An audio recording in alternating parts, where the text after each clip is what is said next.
pleased to be. There were you can't get into trouble sitting at a desk in Cambridge, but you can sure as hell get into trouble in Tunisia or somewhere like that if the secret police are out looking for you. So that is how I got into archaeology.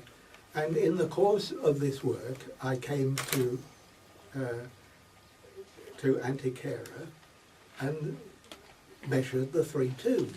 So I came here to this tomb and spent half an hour here, taking photographs, putting a pole at one end and another pole at the entrance and so on, and measuring which way it faces.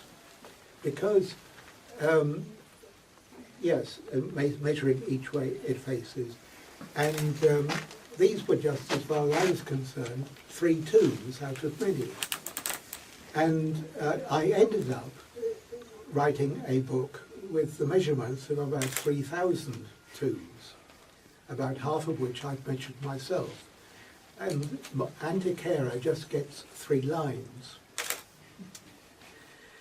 Now, what are these tombs? Well, in the Middle Stone Age,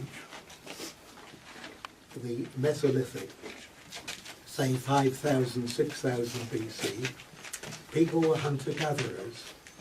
And so they would arrive at a valley, they would catch all the rabbits, pick all the fruit from the tree, and when the valley was exhausted, they would move on to the next valley. They were always on the move.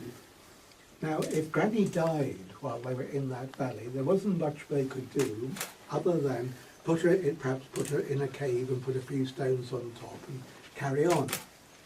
But then in the Neolithic, like 4,000 BC, people learned farming, herding, agriculture. They knew where their next meal was coming from. They settled in one place, and now it was possible to treat the dead with more reverence. Now, there are basically 2 ways you can do this.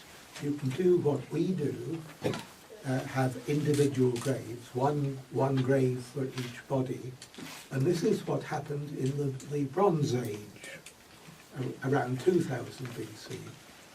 There was no reason whatever why it shouldn't happen in the Late Stone Age, in the Neolithic, but it never did. I cannot understand it, but here in Antequera, at Montefrio, at Los Millares, all through Spain, all through Portugal, all through France, all through the whole Mediterranean, every single clan, without one exception, decided to take the alternative route of building a communal grave.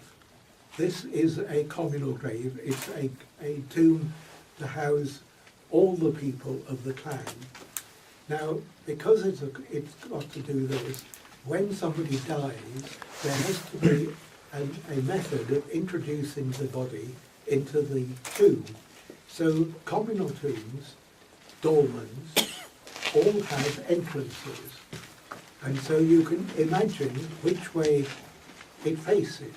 You could either think of it as looking in from the outside, but for some reason everybody seems to feel you should think of the bodies inside looking out. So this tomb has an orientation. And all dolmens have an orientation, and this is what I measured. Now, finally, what is special about the Antequera dolmens? Well, it's obvious standing here. What is special about this? It's just enormous. I mean, it's tremendous. And can you see how many thousands of tiny stones there are?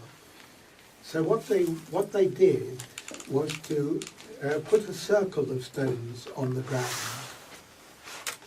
and then on top of that they would put another circle of stones, and they would arrange it so that the diameter of the circle was very slightly smaller And then on top of that, they would put another circle and another circle. And as you can see here, there are dozens and dozens of circles. And as you go up, each circle is just very slightly smaller than the one underneath it. And this generates this shape, which you could think of as a beehive shape or a false cupola shape. And when you get up to the top, and it's appropriately small, the hole, you just put a slab to complete the whole thing. So this is one Tholos tomb, and it is absolutely enormous. Now at Los Millares there are 60 or 70 Tholos tombs, which is what you would expect. Each part of the clan, each extended family would have its own tomb. Here in Antequera there is one. So there was a time, perhaps 2500, 2800 BC, when there were people living here who decided to honour their dead by building a dolmen in the Tholos form, but only one. And this is exceptional. This is very, very rare. The normal thing is to have 10 or 20 or 30 or 40.